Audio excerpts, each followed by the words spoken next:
Wholeness all. This is Josh Dippold of IntegratingPresence.com.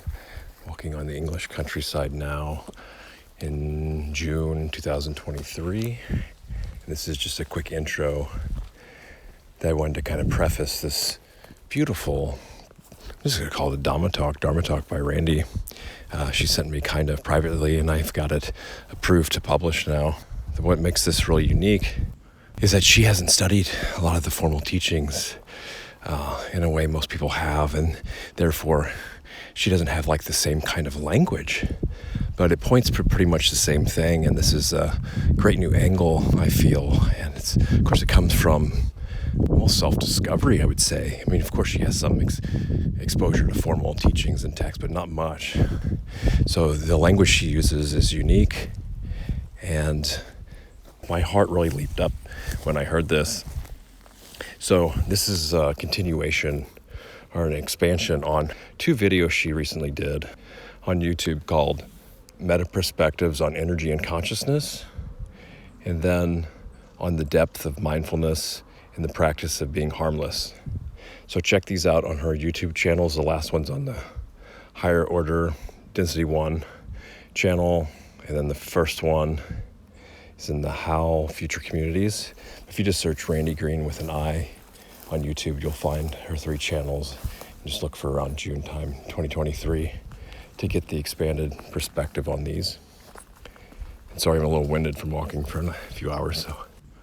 Oh, and one more thing. I wanted to emphasize, if someone's in a rough place, maybe it needs to be prefaced with an emphasis on care. She does mention care.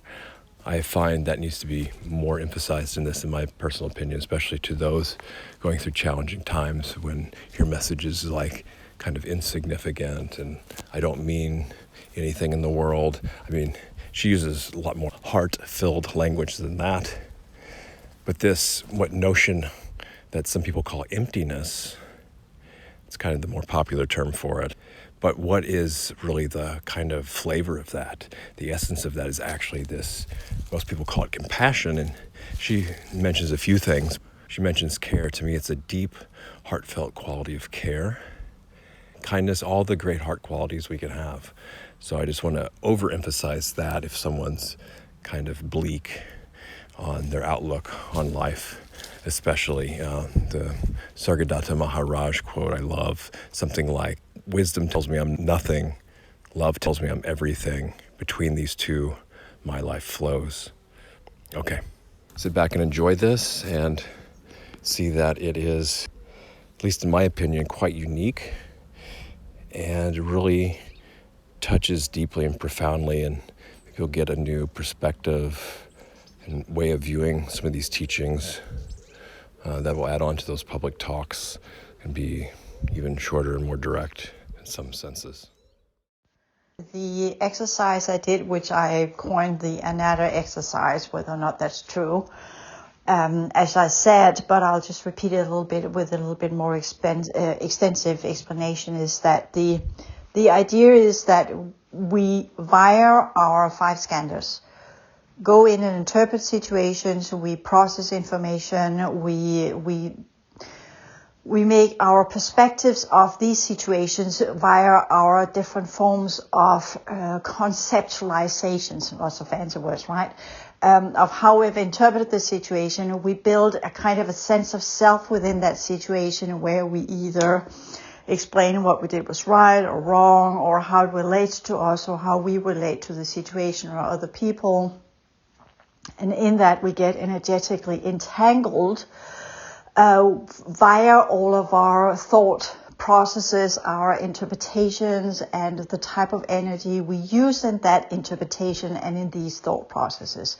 Meaning that if we exercise harmful behavior, then that becomes the energy pattern in our emotional field. If we exercise loving kindness, then that's type of energy that's built into our emotional field.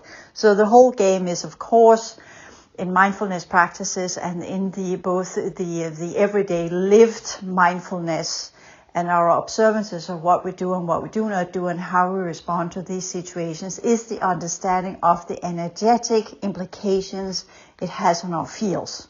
So that's the true, for me, the true understanding of mindfulness is to understand these are the energetic consequences of our choices and the way we choose to respond, and by that create that chain of reactions that goes with the initial event and the way we choose to respond to it. Not our actions, but the way we choose, because it's the choice that instigates the picking of energy. Our choice determines the type of energy that we're utilizing, and then that leads to the actions, that leads to the reactions, that leads to the chain of entrapments, let's call it that, instead of calling it karma.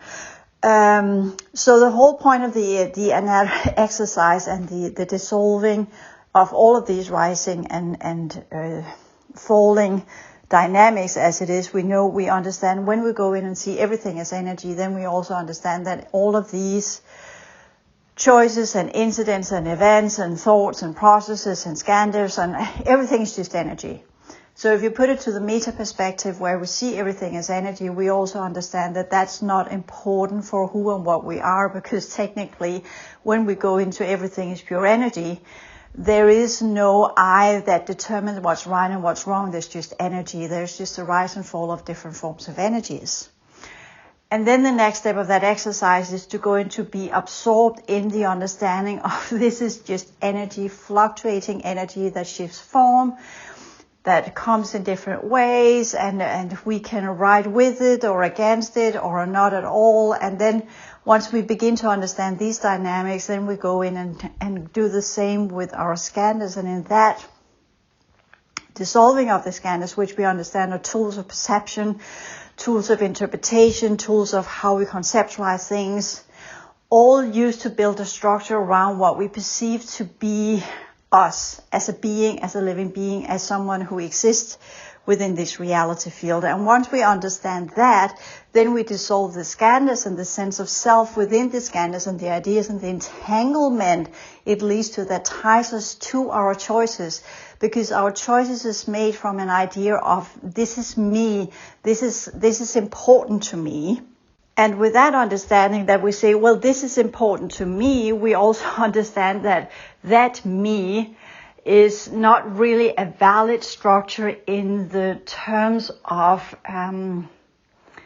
energy that fluctuates and changes form, because with that we also understand, as I always say, that our I or me is a tool, similar as the skandhas.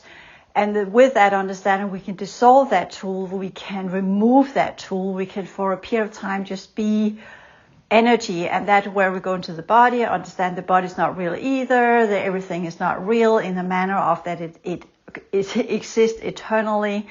And whatever we come down to is that the only thing that really exists eternally are the cycles of energy, the kalpas. It is the different realms. It is the construction of the cosmology itself. It's not the beings that are in it. They are an expression of different forms of energy, different expression of different forms of consciousness.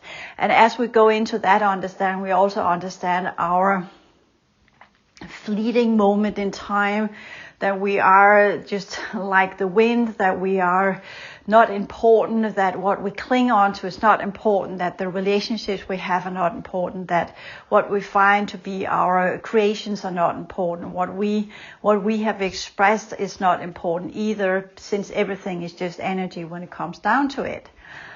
And in the understanding that we don't really know what consciousness is, other than we can see it expressed in different forms and different variations of how it interacts with energy. And by that understanding of this, whatever that is, the dynamics, the energies that creates these transformative processes, that's the best way I would go in and express consciousness, is that it has the ability to work with energy and create transformative processes, from where we get new opportunities to develop different forms of hoisters, fields, perception levels, or whatever it is, which we again understand is just another cycle that has a beginning, that has an ending, that rises up and ceases to exist. And with that also saying, well, is the consciousness as we understand it, a prevailing consciousness that is the same as it goes through all of these cycles of existence and rising and falling and kalpas and cycles of energy and what have you. And we also understand in that where we just become fluent energy, and we also go into the understanding of being fluent consciousness as an awareness that observes the rise and fall. And we also understand that that in itself is also something that really has no origin, that really has no eternity to it, because that's changeable as well. So the whole point of that exercise is to go through all of our concepts of where we think that this is me, or this is the eternal essence of me, or this is something that is important, or this is something that has a position, or this is something that matters, and go into the exercise where we realize that none of it is important, none of it matters, none of it is something that gives us the self-identification points where we can justify our existence, because we understand that in essence we are not in control of our existence. In essence, that our existence is not determined by what we do and what we do not do. So the whole exercise is releasing all of these cords of energy that we have created to puff ourselves up to be something that's important, to puff ourselves up to be something that is more significant than others. And once we understand that we are absolutely insignificant, that we do not matter in the great scheme of things, we also understand that because we don't matter, then we also have that sense of how can we go in and say, okay, since I don't matter and I'm significant, then why is it important for me to take the responsibility of my choices if I'm really not significant, if I really don't matter as a fleeting moment in time, as a leaf in the wind, as a feather that just floats on the behalf of the wind and whatever's going on around me? And why is that important to understand that a feather can weigh a ton? Because the actions of the feather, wherever it goes, can have these ramifications that, you know, the ripple effect, as in the butterfly effect, that this is important, that even though I do not matter, it is still important for me to be responsible for my actions and my the way I perceive energy, the way I work with energy. And that's a bit of a conundrum I've not got any answers for right now. The only thing I can say is that when I touch that weird conundrum, that weird dichotomy of non-importance and at the same time taking a huge responsibility for the understanding that even though I am not important, there is still an importance in how I utilize energy, even though I'm completely insignificant. What it does is that it activates my heart field in a very profound, deep, caring love. And for me, that's the another exercise where you go through all of these, where you move from the significance of the head and how the mind constantly tells us why we are important, into the understanding the mind understands it's not important, that we are not important, that nothing exists forever, and thereby there's no need to uphold the importance of creating all of these ideas of why we should be or should not be, or the eternal self and all of these kind of things that goes with the mind. The mind is the master of the ego. And go into the insignificance of being absolutely humble and nothing but a feather. But that feather has this beauty in it. And that feather is light. And that feather follows the flows of the energy of the world.